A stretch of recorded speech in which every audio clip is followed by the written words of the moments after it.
I was 39 years old when my father told me I could attend my brother's engagement dinner, but only if I agreed to arrive like a stranger and leave like one too. He did not raise his voice. He did not threaten me. He said it in the same tone people use to discuss seating cards or wine pairings. My brother's future in-laws were federal judges, he reminded me. Important people, refined people. And if anyone asked, I was not to say I was his sister. I was to keep things simple, sit in the back, smile politely, 'cause no confusion. What none of them understood was that the man they were so desperate to impress would know exactly who I was the second he saw my face. My name is Eleanor Whitman, though almost everyone who mattered in my adult life called me Nora. I was a captain in the United States Army, and I had learned long ago that humiliation is often delivered in the gentlest voice. It rarely arrives looking violent. More often it comes dressed as practicality, as discretion, as family harmony. The ugliest things people do are usually the ones they can explain in complete sentences without ever once sounding cruel. My father proved that on a Tuesday evening while I was still at my desk. The office had gone mostly quiet by then. There was a low hum from the vent overhead, the smell of stale coffee somewhere down the hall, and a stack of briefing folders waiting for me to review before morning. I remember the exact shape of the light on the desk when my phone lit up. My brother Daniel's name appeared first. For one second I assumed it was some ordinary update about the dinner, a change in time, a request to bring something, another of those small family instructions that always seemed to find me at the end of a long day when my defenses were thinner than they should have been. I opened the message and read it once. Then I read it again. Hey, just keeping this easy for Friday. Emily's parents are both federal judges, and Dad thinks it would be better if we don't get into the whole family dynamic. So please don't mention you're my sister unless it somehow comes up directly. No need to make the night awkward. They've got a small table in the back for a few extra guests. Appreciate you understanding. There are insults so cleanly phrased they do not feel real at first. They feel edited, rehearsed, like something discussed by multiple people before it was handed to you. I stared at the screen until it dimmed in my hand. Then, as if the timing had been arranged, my phone rang. It was my mother. I almost let it go to voicemail, but that would only have delayed what I already knew was coming. I answered and leaned back in my chair, looking through the narrow office window at the dark parking lot outside. "Honey," she said in that careful voice she used when she wanted me to accept something ugly without making it inconvenient for anyone else. "Did Daniel text you?" "Yes." There was a pause. Soft, measured. "I just don't want you to take it the wrong way." That was her gift. Not defending the wound, managing my reaction to it. "How should I take it?" I asked. She ignored the question. "This dinner is important to him, Nora. Emily's family is very distinguished. Her father is on the federal bench, her mother as well, and everything is going to be very formal. Your father just thinks it would be better if there weren't unnecessary complications." I looked down at the file open in front of me, but the words had stopped meaning anything. "Unnecessary complications," I repeated. "You know what I mean." I did. That was the problem. In my family, no one needed to say the cruel part out loud. They simply arranged the furniture around it and expected you to understand where you belonged. She kept talking. "They've already finalized the seating. There's a smaller table toward the back near the service entrance. It's actually quieter there. You might prefer it." Quieter. That was how they always translated exclusion into manners. Quieter meant hidden. Simpler meant diminished. Better meant easier for everyone except me. "And what exactly am I supposed to say if someone asks who I am?" I said. Another pause. Then almost briskly, "You don't have to volunteer anything. You can just say you work with the Army." "Work with the Army. Not serve, not officer, not captain, certainly not daughter." I closed my eyes for a second. I could feel the old familiar pressure settling in behind my ribs, that dense, airless feeling I had known since childhood. Daniel got the spotlight. I got the explanation. He was introduced with pride. I was managed, softened, edited down into whatever version of myself created the least tension in a room. "Dad asked you to call me, didn't he?" I said. My mother exhaled quietly. "He just wants this evening to go smoothly." "For whom?" She did not answer. That silence told me more than anything else could have. After we hung up, I sat alone for several minutes with my phone face down on the desk. I could hear footsteps in the hall, then laughter from somewhere farther off, then the metallic slam of a door. The building kept moving around me while something old and familiar settled into place. Because Daniel's message had not come out of nowhere. It came from a lifetime of being treated like the part of the family story that never fit the polished version they wanted to tell in public. Daniel had always been the one people remembered. He had the easy confidence of a man raised to believe rooms would open for him. My parents built their lives around that confidence. They invested in it, protected it, repeated it until it sounded like truth. He was the bright one, the social one, the promising one, the son with the right kind of ambition. I took a different road, and from the beginning they treated it like a detour from something more acceptable. When I joined the army, my father called it impulsive, then temporary, then unfortunate. Even after years of service, after promotions, after evaluations and responsibilities and deployments, he never fully bothered to understand. He still spoke about my life as if it were a phase that had somehow lasted too long. In his mind, Daniel had entered the world properly. I had merely wandered into a version of adulthood that made people ask questions at dinner parties. I should say this clearly: my family did not dislike failure. Failure they would have known how to handle. Failure would have made me legible to them. What unsettled them was competence they had not arranged, discipline they had not paid for, respect I had earned in rooms where their approval meant nothing. I picked up the phone again and read Daniel's message one more time. It was the phrase, "Appreciate you understanding," that stayed with me. As if obedience were courtesy. As if my silence were a contribution to his happiness. As if I had spent 39 years in this family for the privilege of making myself smaller on command. Outside, the last stripe of daylight had disappeared. My reflection in the window looked older than I felt, sharper too. Tired in the way that comes not from work, but from repetition. From being asked again and again to carry other people's comfort at the expense of your own dignity. And still, after all that, I knew I was going to go.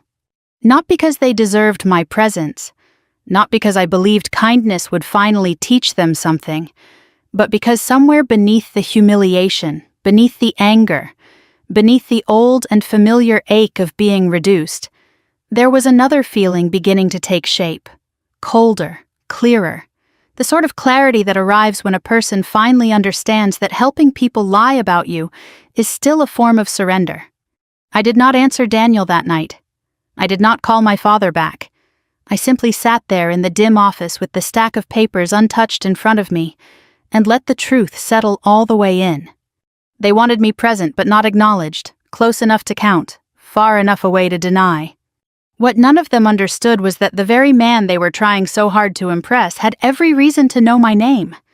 And once I realized that the whole shape of Friday evening began to change. For the first few minutes after my mother hung up, I did not move. I simply sat there in the half-lit office and let the silence settle. The building had that late evening stillness you only notice when most people have already gone home. Somewhere down the hallway, a copier clicked to life and then stopped again. A door opened shut and the sound faded away.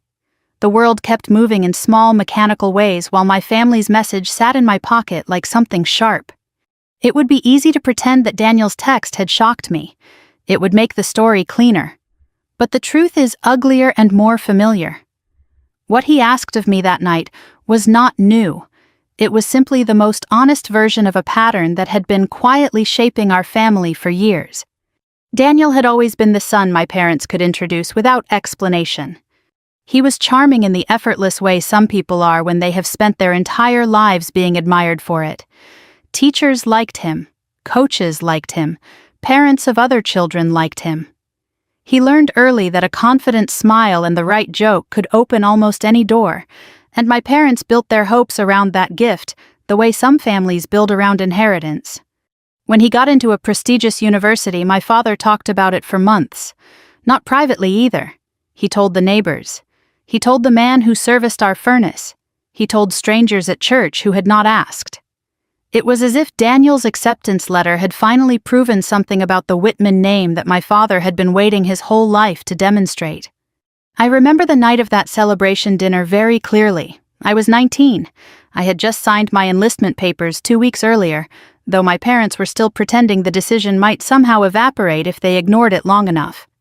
Daniel stood at the head of the table, while my father raised a glass and described his future in glowing terms: law school influence connections, a career that would place our family in the right circles. Then he turned to me. He did not insult me, that would have been too crude. Instead, he gave a small laugh and said, "Nora has always been a little more independent." Independent. That was the word he used every time he wanted to acknowledge my existence without endorsing it.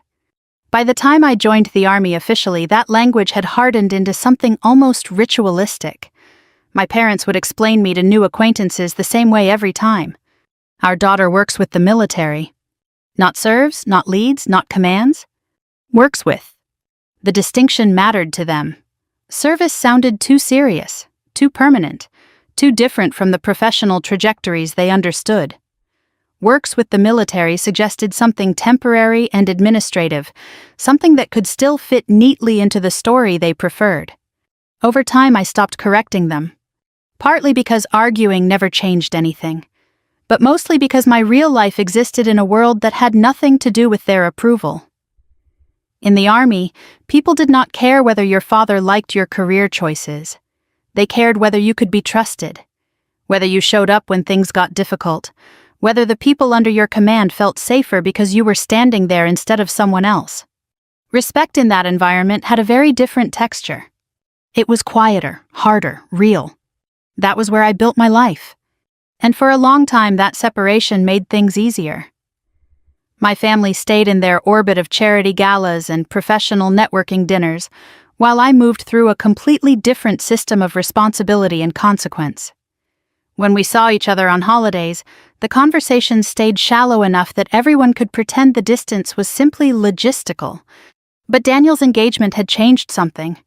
Emily Carter came from exactly the kind of family my father had always admired from a distance. Both her parents sat on the federal bench. Her mother had served as a respected prosecutor before her appointment. Her father, Judge Benjamin Carter, had built a reputation that extended well beyond the courtroom. Articles had been written about him. Law schools invited him to speak. His name appeared in the kind of publications my father read carefully and quoted often. When Daniel first mentioned the relationship, my mother sounded almost giddy. "They're such an accomplished family," she said over the phone one Sunday afternoon. "Your father is very impressed." I remember standing on the balcony outside my apartment that day, watching a helicopter pass low over the river, while she talked about Emily's background like it was a rare antique Daniel had somehow managed to acquire. I asked one simple question. "Does Emily know about me?" My mother hesitated. "Well, Daniel hasn't really gotten into the details yet." Of course he hadn't. In the weeks that followed, the pattern became obvious. My parents spoke about Emily's family constantly, where they lived, what law schools they had attended, which judges they knew personally. They repeated these details the way people repeat a new title they are trying to memorize. What they did not repeat was anything about me. And now here we were 3 nights before the engagement dinner with Daniel, asking me to arrive like a stranger, so his future in-laws would not have to reconcile the image of their polished son-in-law with the inconvenient reality of his sister. I left the office later than usual that evening. The parking lot had emptied out except for a few scattered vehicles under the yellow security lights. The air smelled faintly of rain, and the pavement still held the warmth of the day. When I reached my car, I sat behind the wheel for a minute before starting the engine. The phone in my hand felt heavier than it should have. There was one person I knew I could call. Colonel Diane Mercer had been my commanding officer during one of the most demanding stretches of my career. She had the rare ability to evaluate people without flinching, and the even rarer habit of saying exactly what she thought without softening it to protect anyone's ego. Over the years, she had become something closer to a mentor than a superior. If anyone could hear this story without immediately trying to soothe it into something smaller, it was her. She answered on the second ring. "Mercer." "Ma'am, it's Nora Whitman." "Whitman," she said, her voice warming slightly. "You sound tired." "I just received an interesting family invitation." That got her attention. Interesting how? I told her everything. Daniel's message, my mother's call, the seating arrangement, the quiet insistence that I should help them keep things simple. She did not interrupt while I spoke. When I finished, there was a long pause on the line. Then she asked one question. What did you say the father's name was? Judge Benjamin Carter. Another pause, this one longer.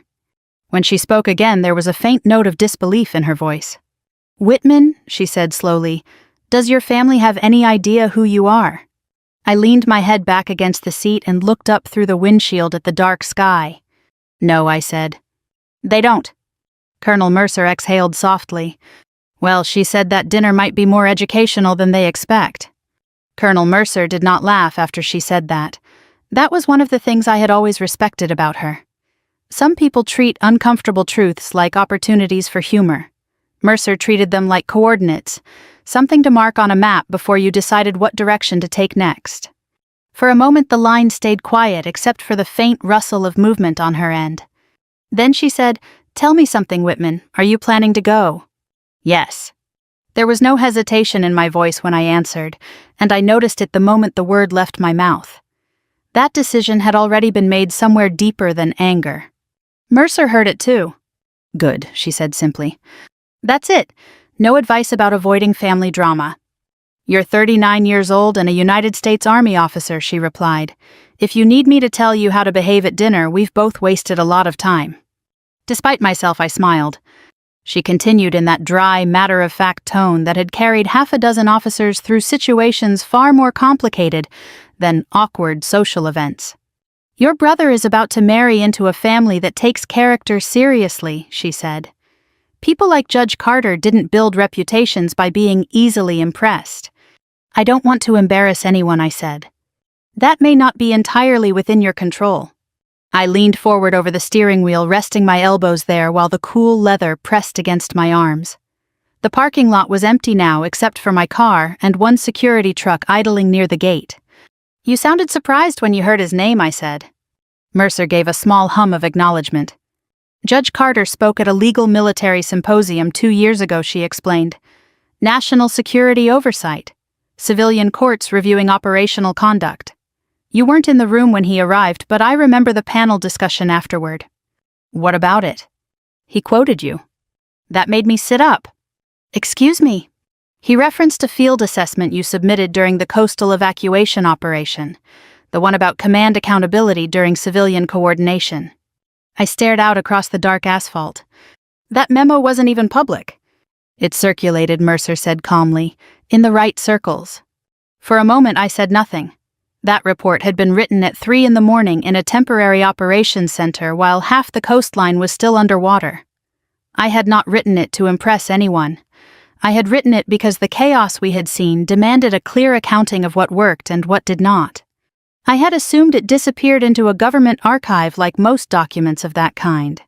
Mercer continued. Carter used it as an example of clear operational reasoning, she said. He told a room full of lawyers that if they wanted to understand how disciplined thinking looks under pressure, they should start with that report. The words settled slowly. You're telling me he knows my name? I'm telling you he recognized it 2 years ago, she replied, which means if he sees you Friday night, he won't be confused about who you are.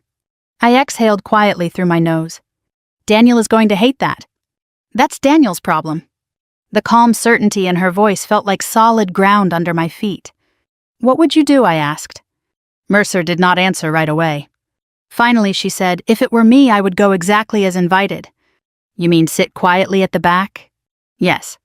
And say nothing? Yes. Why? Because people reveal themselves fastest when they believe you are powerless, she said. Let them finish their performance. That phrase stayed with me long after the call ended. Let them finish their performance. I drove home slowly that night through quiet streets that smelled faintly of wet pavement and autumn leaves. My apartment building sat on a corner where the city lights reflected off the river, and when I stepped out of the car, the air felt sharp enough to wake every nerve in my face. Inside the place was exactly the way I had left it that morning. A stack of books on the coffee table, running shoes by the door, the faint ticking sound from the old wall clock in the kitchen. There is a particular kind of peace in living alone that most people misunderstand. It is not loneliness. It is the absence of explanation. No one asking where you've been. No one deciding whether your choices make sense. I poured a glass of water and stood by the window looking down at the dark water moving below the bridge. My family had spent years treating my life like a puzzle piece that did not match the picture they wanted to display. Daniel fit that picture perfectly. He wore the right suits, said the right things, and navigated rooms filled with polished strangers as if he had been born in them. I navigated different rooms. Rooms where rank mattered more than reputation. Rooms where the wrong decision could cost lives instead of social embarrassment. Rooms where the people around you did not care what your parents thought about your career choices. I had never asked my family to understand that world, but I had not expected to be hidden from it either. Friday evening arrived faster than I expected. The days leading up to it passed in a blur of routine tasks, meetings, and briefings, but beneath the ordinary rhythm of work, there was a quiet sense of anticipation building inside me. Not the nervous kind, something steadier. By the time I left the office that afternoon, the sky over the city had turned the pale gray blue of early winter. The air carried that dry cold that sharpens every sound, and the sidewalks were crowded with people hurrying toward restaurants and theaters as the workday ended. I went home showered and stood in front of my closet for a long moment. There was a perfectly pressed dress uniform hanging there. The metals caught the light when I moved the hanger slightly, each small ribbon representing a piece of time that had nothing to do with my family's expectations. For a second I considered wearing it. Then I remembered Daniel's message. Keep things simple. I chose a black dress instead. Clean lines, nothing flashy, understated heels, the sort of quiet elegance that disappears easily into a room full of expensive people. When I finished getting ready, I looked at myself in the mirror by the door. There was no trace of the 19-year-old girl who had sat through that college acceptance dinner years earlier, while her father described her future like an unfortunate detour. The woman looking back at me had lines at the corners of her eyes from years spent squinting into bright sun and strong wind. Her shoulders were straighter, too shaped by responsibilities that did not allow room for self-doubt. The doorbell rang just after 6. When I opened it, Colonel Mercer stood there in a dark coat, her silver hair pulled back neatly the way it always had been when she wore a uniform. "You clean up well, Whitman," she said. "You're not even slightly surprised." Not even slightly. We walked down to the car together. The drive into the city was quiet at first, the streetlights sliding across the windshield as traffic moved steadily toward downtown. Finally, Mercer glanced at me from the driver's seat. "You nervous?" "Number." "Good." She turned the car onto a wide avenue lined with old brick buildings and private clubs that had been standing there longer than most people could remember. "You know," she said casually, "there's a certain advantage to being underestimated." I looked out the window at the rows of tall windows glowing warmly against the dark. "What's that?" Mercer gave a small, knowing smile. "No one prepares for you." 10 minutes later, we turned into the circular driveway of the Union Harbor Club, where my family was already inside waiting to explain who I wasn't. The Union Harbor Club was exactly the kind of place my father admired. Old brick-polished brass, and a quiet confidence that suggested money had been moving through those rooms for longer than anyone needed to mention. The building sat on the edge of the harbor, its tall windows reflecting the dark water beyond the streetlights. When Mercer pulled the car under the front awning, a doorman in a navy coat stepped forward with the practiced ease of someone who had opened thousands of doors without ever appearing rushed. I stepped out into the cold air and looked up at the building for a moment. Inside, somewhere beyond those tall windows, my family was preparing to pretend I did not belong to them. Mercer joined me on the sidewalk, adjusting her coat with that same calm precision she had once used to straighten the collar of her uniform before walking into a command briefing. "You ready?" she asked. "I've been ready for years." She studied my face for a second, then nodded toward the entrance. "Let them talk first." The lobby smelled faintly of polished wood and citrus cleaner. Thick rugs softened every step, and the walls were lined with framed photographs of men in dark suits, shaking hands with other men in dark suits. Power had passed through those hallways in quiet, respectable ways for generations. A host greeted us and asked for the name. "Whitman," I said. The reaction was immediate. A small flicker of recognition crossed his face, followed by the polite smile that accompanies important reservations. "Of course," he said. "The Whitman party is in the private dining room." He led us down a narrow corridor where the muffled sound of conversation grew louder with each step. Laughter drifted through the door ahead, along with the soft clink of glassware and silverware against porcelain. Before we entered, Mercer placed a hand lightly on my arm. "Remember," she said quietly, "silence can be very educational." Then the host opened the door. The room was larger than I expected, with tall windows overlooking the harbor, and dark wood paneling that gave the entire space the weight of tradition. Round tables were arranged in careful symmetry beneath warm overhead lights. Every place setting gleamed. Every chair was perfectly aligned. And at the center of it all stood my brother. Daniel looked exactly the way my parents had always imagined he would at an event like this. His suit fit perfectly. His hair was trimmed with the careful attention of someone who had spent the afternoon in a good barber's chair, and the confident smile on his face was already directed toward the people whose approval mattered most to him. Beside him stood Emily Carter. She was elegant in the quiet way that comes from a lifetime of being comfortable in formal rooms. Her dress was simple but expensive, and she carried herself with the poised calm of someone raised among people who expected to be listened to. When she laughed at something, my father said the sound carried easily across the room. My parents stood near them both. My mother's smile was stretched just a little too wide, the way it always was when she wanted everything to look perfect at once. My father had one hand resting lightly against the back of Daniel's chair, as if claiming a small piece of the moment for himself. They had not noticed me yet. For a few seconds, Mercer and I stood quietly near the entrance, watching the room the same way you watch a stage before the actors realize the audience has arrived. Then Daniel turned. The color drained from his face so quickly it would have been funny in another context. He recovered almost immediately, of course. Daniel had spent his entire life learning how to correct a misstep before anyone else could see it. He crossed the room toward us with quick, controlled steps, his smile already back in place by the time he reached us. "You made it," he said under his breath. I said I would. His eyes flicked briefly to Mercer.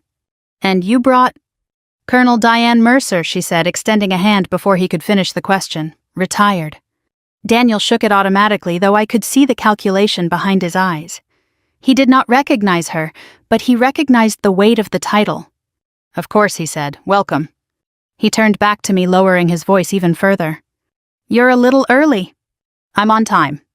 His jaw tightened for a fraction of a second. "Well," he said, forcing a small laugh, "we're still getting everyone settled. Let's just keep things simple tonight, okay?" The word landed exactly the way it had in his message. Simple.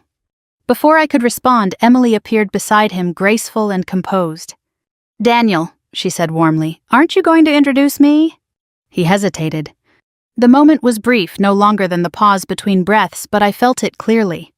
A tiny calculation about how to present me. "This is Nora," he said finally. "She works with the Army." Works with. The phrase hung in the air between us. Emily smiled politely and extended her hand. "It's lovely to meet you." "Likewise," I said. Her grip was firm and warm. She had no idea she had just been introduced to the one person in the room her fiancé was most eager to keep invisible. My mother approached next. "Nora," she said, kissing the air beside my cheek. "We're so glad you could make it." Her eyes moved quickly across my dress, my hair, my posture, checking for anything that might attract attention.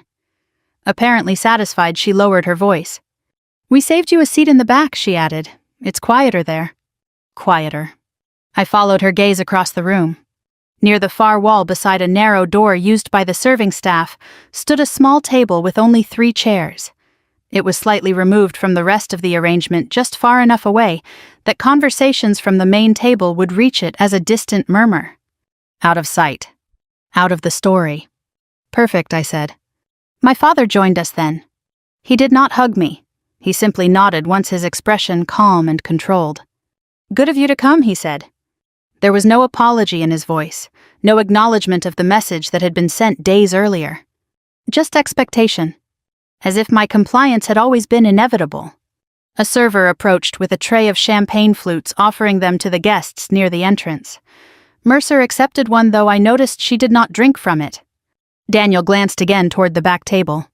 "You'll be comfortable there," he said. "It's quieter." I held his gaze for a moment longer than necessary. "I'm sure it is." Mercer and I crossed the room together. As I sat down at the small table near the service door, I folded my hands lightly in my lap and looked out across the dining room. From this angle I could see everything: my brother's careful laughter, my father's eager posture, my mother's watchful eyes scanning the faces of the Carters for approval. And at the center of it all, seated beside Emily, was the man they had spent weeks trying to impress. Judge Benjamin Carter. He was older than I expected, with silver hair and the quiet stillness of someone accustomed to being listened to without raising his voice. While the rest of the table spoke animatedly, he said little. He simply observed. Then a few minutes later he stood. One of the servers handed him a tray of champagne flutes, and he began making his way around the room the way hosts sometimes do in formal gatherings, offering drinks personally to each table before the meal began. My brother watched him with open admiration. To Daniel, this small gesture was already becoming a story he would repeat for years. The night the distinguished judge personally welcomed him into the family, Judge Carter moved from table to table, exchanging polite greetings, shaking hands, listening more than he spoke. Then gradually his path turned toward the back of the room. Toward my table. Toward the service door. Toward the quiet corner where my family had decided it would be safest for me to sit. From where I sat, I could watch Judge Carter move slowly across the room. He carried the tray of champagne with the ease of someone accustomed to hosting formal gatherings. Each stop along the way was brief, an exchange of a few polite words, a quiet laugh, the soft clink of glass as someone accepted a drink. He listened more than he spoke, and people leaned slightly toward him when they did, as if the center of gravity in the room shifted in whatever direction he happened to face. My brother followed him with his eyes like a man watching the future walk around the room. I could almost hear the story Daniel was already preparing to tell later. The night Judge Benjamin Carter personally welcomed him into the family, the way the great man had paused at their table, the way he had spoken to him like an equal. The thing about ambition is that it rarely sees the whole room. Mercer sat across from me, one elbow resting lightly on the table. She had not touched the champagne glass in her hand. "You see him?" she murmured quietly. "Yes. Watch his eyes." I did. Judge Carter's gaze moved carefully across the tables as he made his way toward the back. It was not the distracted scanning of someone performing a social duty. It was measured, curious, observant in a way that suggested he was taking notes no one else could see.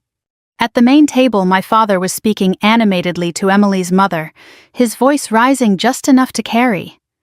Daniel laughed at something Emily said, a little louder than necessary. My mother leaned forward attentively, as though the entire evening depended on her ability to maintain the right tone of conversation. None of them were looking in my direction. That had been the point. By the time Judge Carter reached the final row of tables, only one stop remained. Mine. I could hear the faint hum of the service corridor behind me. The door opened briefly as a waiter stepped through carrying a tray of bread baskets, then closed again with a soft click. Judge Carter turned the last few steps toward my table. From the main table, Daniel's attention had shifted elsewhere. My parents were focused entirely on their conversation with Emily's mother. To them, I was exactly where they had intended me to be. Quiet. Out of the way. Safe. Judge Carter stopped beside my chair.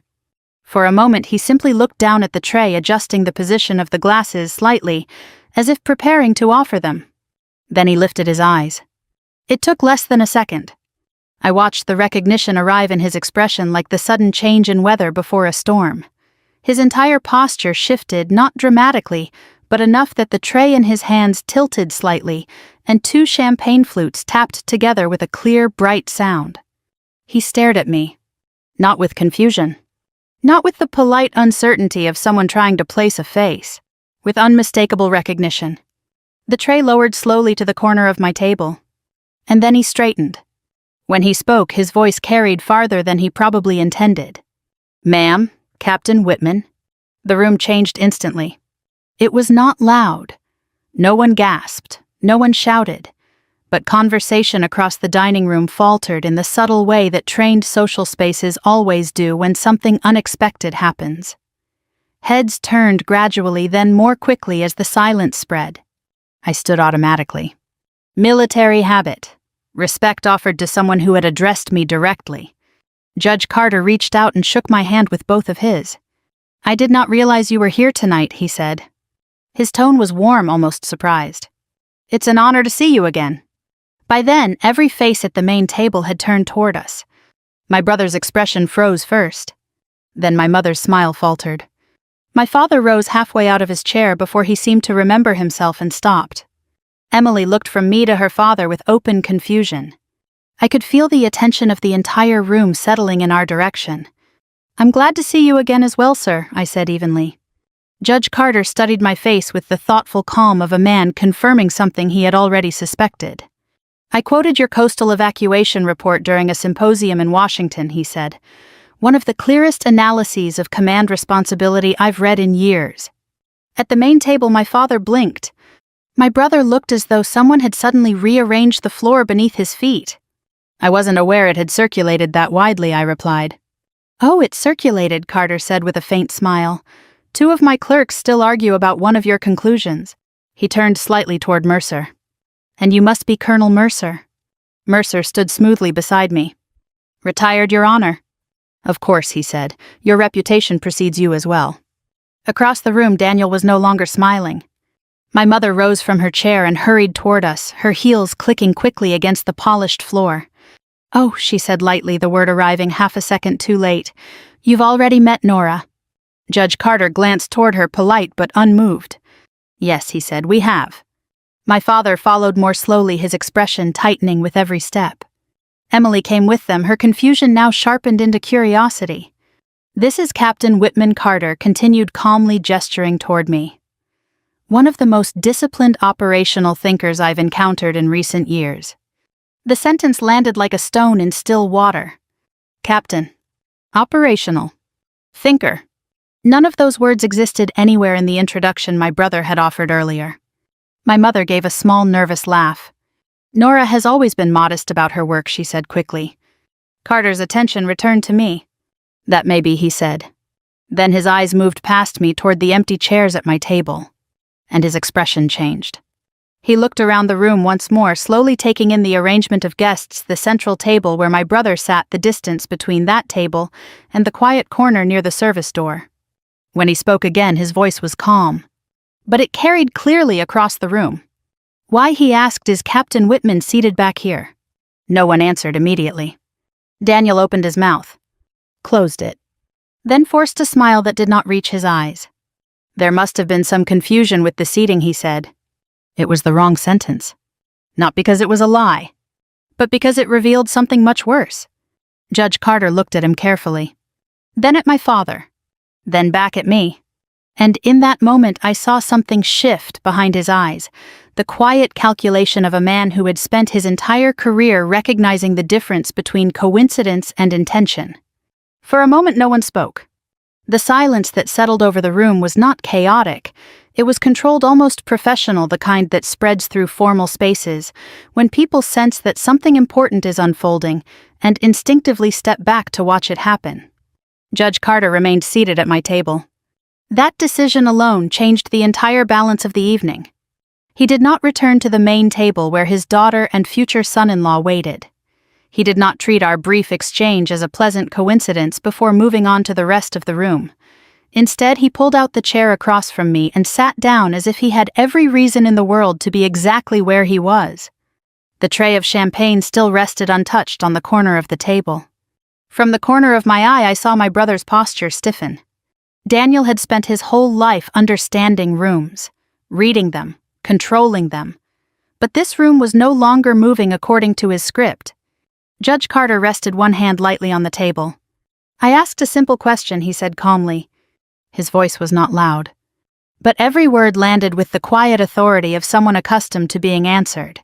Why is Captain Whitman seated back here? My father cleared his throat. There's been a misunderstanding, he said. The seating was arranged quickly, and Colonel Mercer stepped forward before he could finish. With respect, she said, the seating appears very intentional. The room shifted again. My mother's eyes flashed briefly toward Mercer, irritation flickering behind the polite smile she had been trying to maintain all evening. Judge Carter turned toward her. Mrs. Whitman, he said gently, did you arrange the seating? She hesitated. That hesitation was small. But in a room full of observant people, it might as well have been a confession. We simply wanted the evening to go smoothly, she said finally. The phrase sounded familiar. I had heard it earlier in the week from her over the phone. Judge Carter considered that answer for a moment. Smoothly, he repeated. Then his attention shifted to my brother. Daniel stood near the main table, one hand gripping the back of a chair as if it were the only solid object left in the room. It's really nothing, he said quickly. Nora doesn't care where she sits. She prefers quieter spaces anyway. There it was. The same sentence my mother had offered earlier. The same translation of exclusion into courtesy. Judge Carter's eyes sharpened slightly. I see, he said. Mercer reached into her coat pocket. I noticed the movement immediately. She took out her phone and glanced at me once. It was not a request for permission. It was a courtesy. A small acknowledgement that what came next would change the evening permanently. I did not stop her. Mercer turned the screen toward Judge Carter. Your Honor, she said evenly, I believe the seating decision may have been discussed in advance. Judge Carter accepted the phone. He adjusted his glasses slightly and began to read. The room remained completely silent. Across the table from us, my father's shoulders tensed. My mother's hands tightened together. Daniel took one step forward. Colonel, that really isn't necessary, he said quickly. Judge Carter held up one hand without looking up. The gesture stopped him immediately. When Carter finished reading, he did something interesting. He read the message again. Slowly. Carefully. Then he placed the phone on the table between us. What exactly is the context, he asked quietly, in which a man asks his sister to attend an engagement dinner, but not acknowledge that she is his sister? Daniel's mouth opened. Your Honor, it sounds worse than it is. That was his first mistake. Emily stared at him. What message, she asked. Mercer answered before he could. She read the words aloud exactly as they had appeared on my phone 3 days earlier. You can come to the dinner, but please don't tell anyone you're my sister. Emily's parents are federal judges. It would be embarrassing. The effect of hearing those words in the open air of the dining room was immediate. Not explosive. Worse. People did not gasp. They simply stopped pretending not to listen. Emily's face went pale. You told me she worked in administrative support for the Army, she said slowly. Daniel swallowed. I was trying to keep things simple. Simple. Her voice was still quiet. But something had shifted behind it. Judge Carter leaned back slightly in his chair. No, he said. Daniel turned toward him. Sir, you were not trying to keep things simple, Carter continued calmly. You were trying to avoid comparison. The sentence landed with surgical precision. Across the room, several guests looked down at their glasses. Daniel's shoulders dropped a fraction. That's not fair, he said weakly. Carter gestured lightly toward me. This woman has served her country in positions of real responsibility. Her work has been cited in legal discussions about civilian protection and command oversight. He paused. And you seated her near the service door because you believed her existence would embarrass you. Daniel looked as if he had been struck. Emily turned toward him slowly. Is that true? She asked. He said nothing. That silence answered her question more clearly than anything else could have. Judge Carter's voice remained even. A man who hides his own sister to appear more impressive, he said quietly, is not a man I would trust with my daughter's future. The sentence ended the evening. Not loudly. Not dramatically. But completely. Emily stared at the engagement ring on her hand for several seconds. Then she removed it. She placed it gently on the table beside Daniel's plate. The sound of the ring touching the glass surface was small. But in the silence of the room, it sounded final. Daniel's face drained of color. Emily, wait, he said urgently. She stepped back from him. You didn't just lie to me, she said quietly. You lied about the kind of person you are. Then she turned and walked toward the door beside her parents. Daniel's eyes followed her in stunned disbelief. For the first time in his life, the room was no longer bending around him. For a few seconds after Emily walked away, my brother did not move. He stood there staring at the empty chair she had left behind, as if the entire room had suddenly shifted into a language he did not understand. His hand was still resting on the back of the chair beside him, fingers tightening slowly against the polished wood. My mother was the first to speak. "This is all a misunderstanding," she said quickly. Her voice had lost the smooth confidence it carried earlier in the evening. Now it sounded thin, strained, the voice of someone trying desperately to glue together a story that had already shattered. "Daniel didn't mean it the way it sounded," she continued. "Families say things like that sometimes. It doesn't mean—" Colonel Mercer interrupted her with the same calm precision she used when correcting an officer during a briefing. "No," she said. "It means exactly what it says." My father looked at her sharply. "You've caused quite enough disruption here," he said. Mercer met his gaze without the slightest trace of apology. "I haven't caused anything," she replied. "I simply read the words your son sent." Judge Carter remained seated at my table, watching the entire exchange with the composed patience of someone who had presided over far more complicated confrontations in a courtroom. Daniel finally turned toward me. "Nora," he said. The sound of my name in his voice was almost strange. There was urgency in it now, a pleading edge that had never been there before. He crossed the room quickly and stopped beside my chair. "Can we talk outside for a minute?" he said quietly. The request was polite, private, controlled. It was also the same instinct he had always relied on whenever something threatened his carefully arranged image. Move the problem out of public view, contain the damage, convince the one person who could expose the truth to cooperate. For a second I studied his face. I had known this man my entire life. I had watched him charm teachers, employers, strangers, friends. I had watched him glide through rooms with the easy confidence of someone who believed admiration was a natural state of the world. And now for the first time I could see fear behind that confidence. Not fear because he understood what he had done. Fear because the room had stopped rewarding him for it. "No," I said. The word landed softly, but it carried clearly across the quiet dining room. Daniel blinked. "What?" "You were comfortable humiliating me in front of a room full of strangers," I said calmly. "You can hear my answer in front of them, too." Several people at nearby tables looked down quickly, suddenly fascinated by their glasses and plates. Wealthy rooms are very good at pretending not to witness things that make them uncomfortable. But no one left. Daniel flinched slightly. "That's not what I was doing," he said quickly. "I was just trying to—" "Control the story," Mercer finished for him. Judge Carter rose slowly from his chair. The movement was quiet but unmistakable. When he stood, the entire atmosphere of the room shifted with him. He looked first at Daniel, then at my parents, then finally at me. "I believe the evening has reached its natural conclusion," he said. His tone was not angry. It was simply final. He turned toward the door where his daughter had already disappeared and addressed one of the staff members standing near the wall. "Please inform my wife that we will be leaving." The server nodded and moved quickly down the corridor. My mother took a step forward. "Judge Carter, surely this doesn't have to end like this," she said. He regarded her calmly. "Mrs. Whitman," he replied, "a man who feels embarrassed by his sister's service has already explained quite a lot about himself." My father's jaw tightened. "You're making a decision based on one message." "No," Carter said quietly. "I'm making a decision based on character."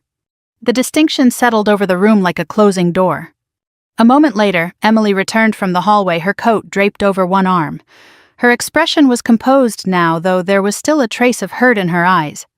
She did not look at Daniel. She looked at me. "I'm sorry," she said. The words were simple, but there was sincerity in them that my own family had never quite managed to offer. "You didn't deserve any of this," she added. I nodded once. "Thank you." Judge Carter placed a hand lightly on his daughter's shoulder. "We're ready," he said.